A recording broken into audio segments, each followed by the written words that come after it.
बिस्मिल्लाहिर्रहमानिर्रहीम अस्सलाम वालेकुम viewers, welcome to our channel learn basics of English. आज की इस वीडियो में हम आपको प्रेजेंट परफेक्ट कंटिन्यूस टेंस के बारे में बताएंगे, जो प्रेजेंट परफेक्ट का लास्ट टेंस है। इसकी उर्दू में पहचान ये है कि इसके जुमलों के आखिर में रहा है, रही है, रहे हैं, रहा हूँ वगैरह, या ता रहा है, ती रही है, ते रहे हैं, ता रहा हूँ वगैरह आता है। और जो सबसे इम्पॉर्टेंट बात है वो ये है कि इसमें स्पेसिफिक टाइम पीरियड मेंशन होता है कि कोई काम जो है वो इतने टाइम से होता रहा है। यानी कि एक जो काम है वो पास्ट में स्टार्ट हो चुका हुआ है, लेकिन वो अभी तक प्रेजेंट कंटिन्यूस, मतलब प्रेजेंट में वो स्टिल इन प्रोग्रेस है। ठीक है, अभी तक वो कंटिन्यूड है, वो काम अभी तक वो कंप्लीट नहीं हुआ। An action started in the past but is still in progress and it's continuous in the present.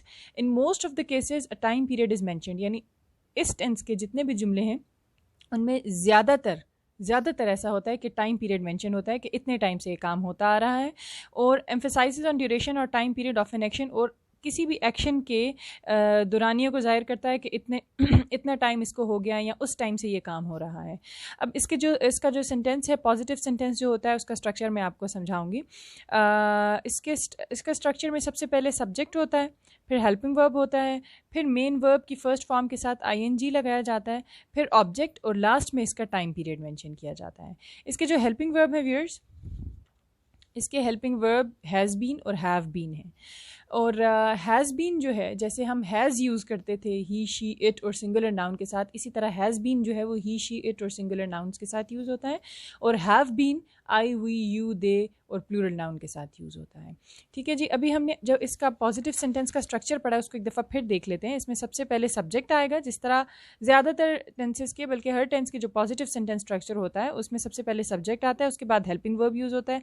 इस टेंस का हेल्पिंग वर्ब हैज़ बीन और हैव बीन होगा, और मेन वर्ब की फर्स्ट फॉर्म के साथ आईएनजी लगाया जाएगा। उसके बाद ऑब्जेक्ट। लेकिन यहाँ पे इस टेंस में जो स्पेशलिटी है, जो स्पेसिफिक चीज़ है इस टेंस के जुमलों में, वो ये है कि इसमें टाइम पीरियड मेंशन किया जाएगा कि इतने टाइम से ये काम हो रहा है, और उस टाइम को मेंशन करने के लिए सिंस और फॉर यूज़ किया जाएगा। अब ये सिंस और फॉर कैसे यूज़ किया जाता है, इसकी क्या यूटिलिटी है? अभी सिंस जो है वो पॉइंट ऑफ टाइम को मेंशन करता है कि एक स्पेसिफिक पॉइंट बताया जाता है कि इस टाइम से, जैसे सिंस 2 o'clock या सिंस 2001। ठीक है, जैसे 2 o'clock एग्जैक्ट टाइम बताया गया है, 2001 एग्जैक्ट टाइम बताया गया कि उस टाइम से। ठीक है जी, लेकिन फॉर यूज़ होता है पीरियड ऑफ टाइम के लिए। इसमें हमें ये नहीं पता होता कि किस टाइम से ये काम शुरू हुआ, लेकिन ये पता होता है कि कितनी देर से ये काम हो रहा है, जैसे फॉर 2 hours, फॉर 5 years। ठीक है जी, इसमें हमें, आप देख लें, हमें ये नहीं बताया गया कि ये एग्जैक्टली किस पॉइंट ऑफ टाइम से ये काम शुरू हुआ था, हमें सिर्फ ये बताया गया कि कितनी देर से ये काम होता रहा है। अच्छा जी, अब इस टेंस के जो यूजेस हैं वो क्या हैं, कहाँ कहाँ पे, कौन से इक्वेशंस पे ये टेंस यूज़ होता है, तो वो मैं आपको आखिर में इंशाल्लाह ज़्यादा डिटेल में समझाऊंगी। लेकिन फ़िलहाल मैं ये चाहती हूँ कि मैं आपको पॉजिटिव सेंटेंस जो स्ट्रक्चर है उसकी एग्जांपल्स क्लियर कर दूँ। जैसे यहाँ पे आप एक एग्जांपल देख लें, वो 2 घंटों से सो रहा है। ये अगर आप इस सेंटेंस को गौर से देखें तो इसमें 2 घंटों से, यानी कि टाइम स्पेसिफाई किया गया है, और सो रहा है, यानी कि ये कंटिन्यूस में, ये अभी प्रेजेंट में जो है ये काम, ये कंटिन्यूड है, ये ख़त्म नहीं हुआ, और शुरू हो चुका है पास्ट में, यानी कि वो 2 घंटे पहले सो चुका है, लेकिन अभी तक वो सो रहा है, अभी तक वो जागा नहीं है, अभी ये काम कंटिन्यूड है। तो ये sentence present perfect continuous tense का सेंटेंस है। ठीक है जी, सो इसको जब हम इंग्लिश में कन्वर्ट करेंगे तो सबसे पहले सब्जेक्ट आएगा, सब्जेक्ट, उसके बाद हेल्पिंग वर्ब, सब्जेक्ट के बाद हेल्पिंग वर्ब। हेल्पिंग वर्ब हमारे पास हैज़ बीन, क्योंकि सब्जेक्ट जो है वो सिंगुलर है, ही हैज़ बीन, और फिर मेन वर्ब की फर्स्ट फॉर्म के साथ आईएनजी लगा के, और उसके बाद यहाँ पे क्योंकि ऑब्जेक्ट की ज़रूरत नहीं है इसलिए डायरेक्ट टाइम को स्पेसिफाई किया गया है। तो 2 hours में हमें ये नहीं पता कि एग्जैक्टली कौन से पॉइंट ऑफ टाइम से वो, किस टाइम पे वो सोया था, घड़ी पे कौन सा टाइम बजा था कि वो सोया था। इसलिए जब ये हमें एक ड्यूरेशन बताया गया है, कि पीरियड ऑफ टाइम बताया गया है कि इतने टाइम से वो सो रहा है, तो उसके लिए हम फॉर यूज़ करेंगे।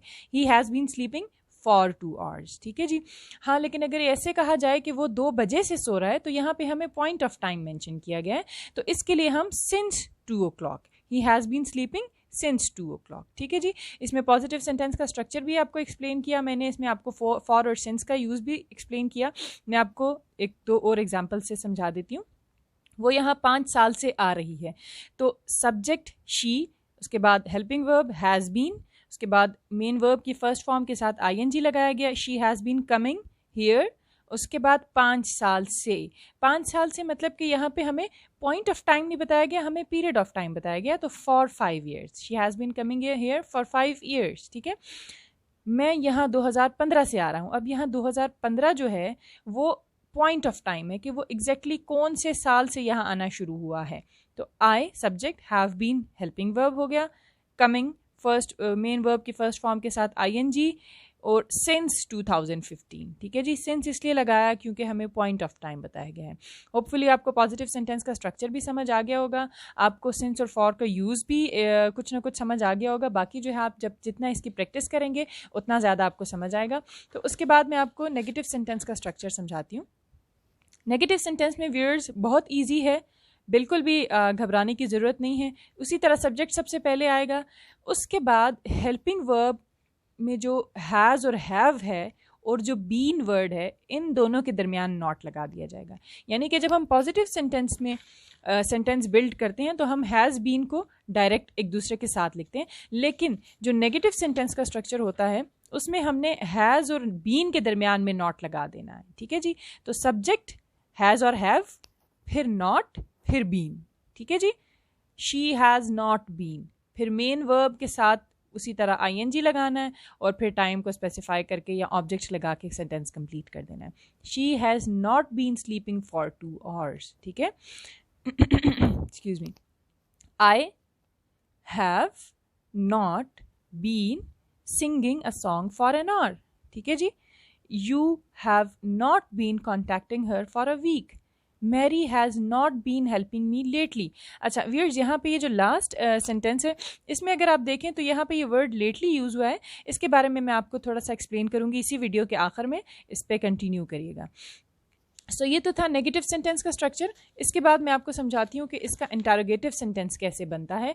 इसके इंटरोगेटिव सेंटेंस में जिस तरह मोस्टली हम टेंसेस के इंटरोगेटिव सेंटेंसेस में करते हैं, हेल्पिंग वर्ब सबसे पहले आ गया है, हैज़ और हैव लगा के सब्जेक्ट लगा देना है, फिर बीन लगाना है। यानी हैज़ और हैव यानी कि आधा हेल्पिंग वर्ब जो है हैज़ और हैव यूज़ हो गया, फिर सब्जेक्ट लगा के फिर बीन लगाया और हेल्पिंग वर्ब कंप्लीट किया, फिर मेन वर्ब की फर्स्ट फॉर्म के साथ आईएनजी लगा के ऑब्जेक्ट लगाना है अगर ऑब्जेक्ट हो, अगर ऑब्जेक्ट नहीं है तो टाइम स्पेसिफाई करके फॉर और सिंस का यूज़ ध्यान से करके उसके बाद आपने साइन ऑफ इंटरोगेशन लगा देना है।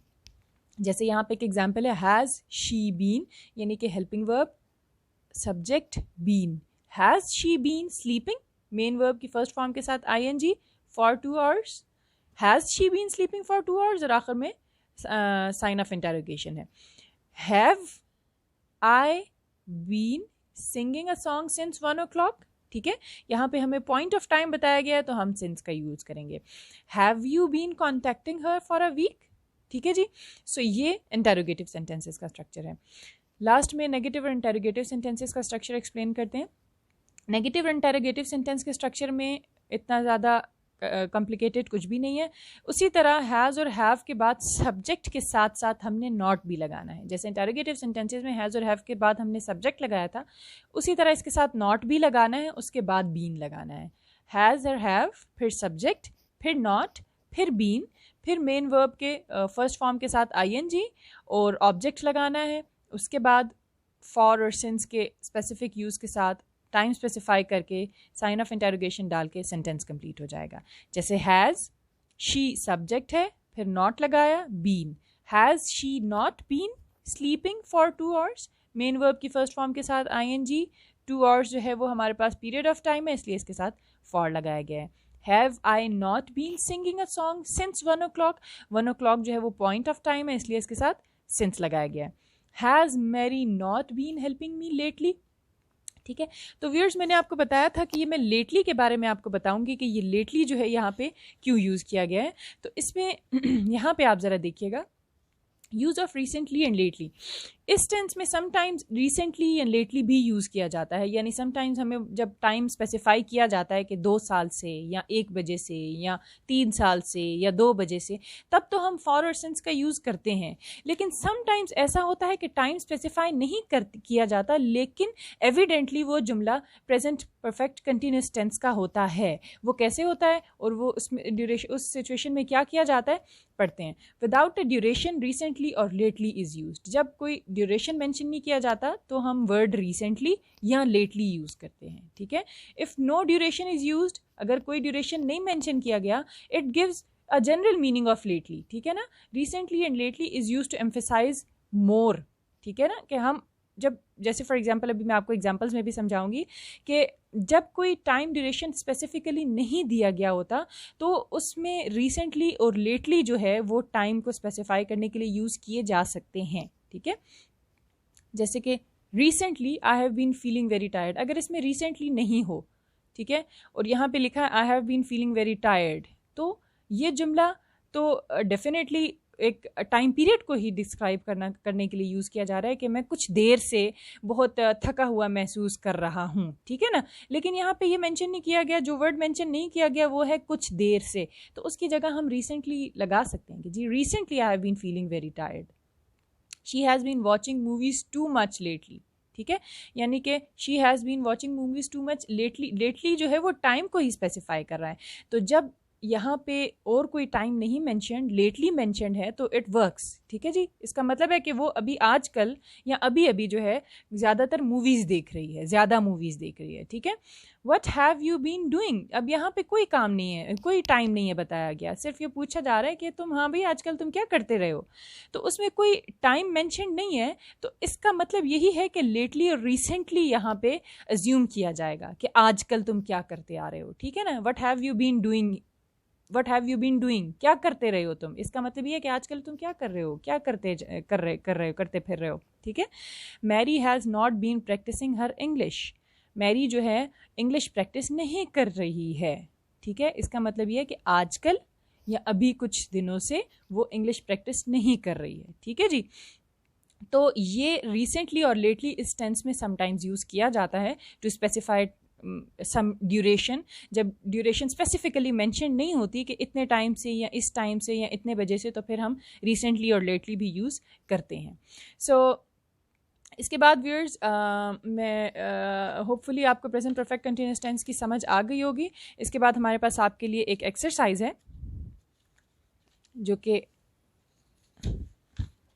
आप प्रैक्टिस कीजिए ज़रूर, ताकि आपका जो प्रेजेंट परफेक्ट कंटिन्यूअस टेंस का कॉन्सेप्ट है वो ज़्यादा क्लियर हो जाए। यहाँ पे कुछ उर्दू के सेंटेंसेस हैं जिसको आपने इंग्लिश में कन्वर्ट करना है। क्या तुम यहाँ 3 दिनों से काम कर रहे हो, वो यहाँ 2 माह से रह रहा है, सुबह से बारिश नहीं हो रही है, हम 2 घंटे से खेल रहे हैं, मैं सुबह से तुम्हारा इंतज़ार कर रहा हूँ, क्या तुम 10 बजे से अखबार पढ़ रहे हो, वो 5 मिनट से मुझसे बातें कर रही है, ठीक है।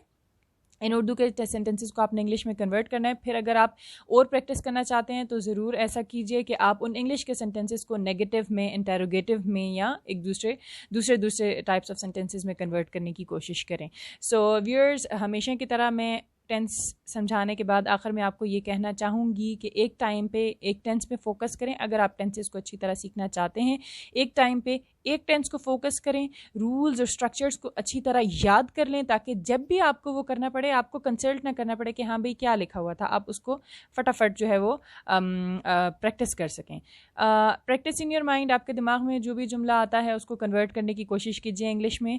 Construct sentences and convert them to English. अपने माइंड के उसके अलावा भी कोशिश करें कि ख़ुद को जो आसपास आप जुमले सुने उनको इंग्लिश में कन्वर्ट करने की कोशिश करें। रीडिंग करें और जो इस टेंस के जुमले हैं उनको आइडेंटिफाई करने की कोशिश करें और मेहनत करें, इंशाल्लाह कामयाब होंगे। Good luck. होपफुली आपको वीडियो पसंद आई होगी। अगर आपको वीडियो पसंद आई है तो वीडियो को लाइक ज़रूर कीजिए, अपने फ्रेंड्स और फैमिली के साथ इसको शेयर ज़रूर कीजिए और हमारे चैनल को सब्सक्राइब भी ज़रूर कीजिएगा। इसके अलावा अपने सजेशन से हमें कमेंट्स में ज़रूर आगाह कीजिएगा। मिलते हैं इंशाल्लाह नेक्स्ट वीडियो में। Thank you. अल्लाह हाफ़िज़।